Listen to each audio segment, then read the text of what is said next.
तो बेट द्वारका में पूजन अर्चन करते हुए नजर आ रहे हैं प्रधानमंत्री नरेंद्र मोदी। और हमारे साथ इस बड़ी खबर पर बात करने के लिए हमारे संवाददाता अश्विनी मिश्र भी जुड़े हुए हैं। अश्विनी, अगर बेट द्वारका की बात की जाए तो ये मान्यता है कि ये भगवान श्री कृष्ण का मूल घर था और आज प्रधानमंत्री ने यहाँ पर पूजा अर्चना की है और विशिष्ट इस पूजा अर्चन में शामिल हुए हैं आज के दिन प्रधानमंत्री। और बेट द्वारका का दूसरा नाम बेट शंखोदरा भी माना जाता है। जी, निश्चित तौर से प्रधानमंत्री ने आज अपने दिन की शुरुआत जो है बेट द्वारका में भगवान द्वारकाधीश के पूजा अर्चना के साथ की। प्रधानमंत्री नरेंद्र मोदी यहाँ पर पहुंचे और ये अगर देखें तो द्वारका से अलग द्वारकाधीश मंदिर द्वारका धाम में है। उसके अलावा समुद्र के रास्ते आते हुए ओखा से तकरीबन 3 किलोमीटर दूर बेट द्वारका एक द्वीप है जहां पर ये माना जाता है कि भगवान श्री कृष्ण अपने परिवार के साथ, अपने रानियों के साथ यहाँ पर निवास करते थे। ये उनका निवास स्थान माना जाता है और जो शासन स्थान है वो द्वारकाधीश माना जाता है।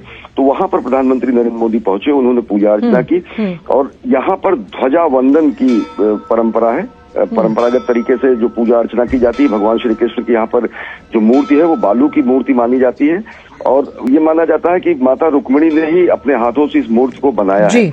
माता रुक्मिणी, माता सत्यभामा, राधिका जी और साथ ही साथ जाम्बोवती जी के यहाँ पर मंदिर है। माता महालक्ष्मी का यहाँ पर मंदिर है। प्रद्युम्न का यहाँ पर प्रतिमा स्थापित की गई है। तो भगवान श्री कृष्ण का जो पूरा परिवार है और उनके जो पुत्र प्रद्युम्न हैं उनके भी यहाँ पर प्रतिमाएं हैं।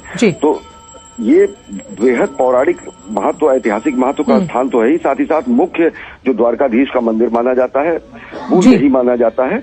और सबसे बड़ी बात यह है कि आज देश के लिए सौगात और उपहार की बात यह है कि लोग द्वारका से बेट द्वारका आने के लिए परंपरागत तरीके से नाव का, स्टीमर का उपयोग करते थे।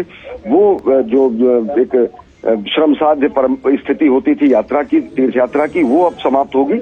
2.5 किलोमीटर लंबा सिग्नेचर ब्रिज जो है बनकर पूरी तरह तैयार हुआ है। 2017 में प्रधानमंत्री नरेंद्र मोदी ने इसकी खुद आधारशिला रखी थी और अब वो क्षण आ गया है एकदम समीप। प्रधानमंत्री नरेंद्र मोदी यहाँ सिग्नेचर ब्रिज की तरफ पहुंच चुके हैं, जा चुके हैं। तो जब वो सिग्नेचर ब्रिज का लोकार्पण करेंगे, सुदर्शन सेतु इसका नाम दिया गया है। सुदर्शन वही अस्त्र है जो भगवान श्री कृष्ण जो है अपने हाथ में धारण करते थे।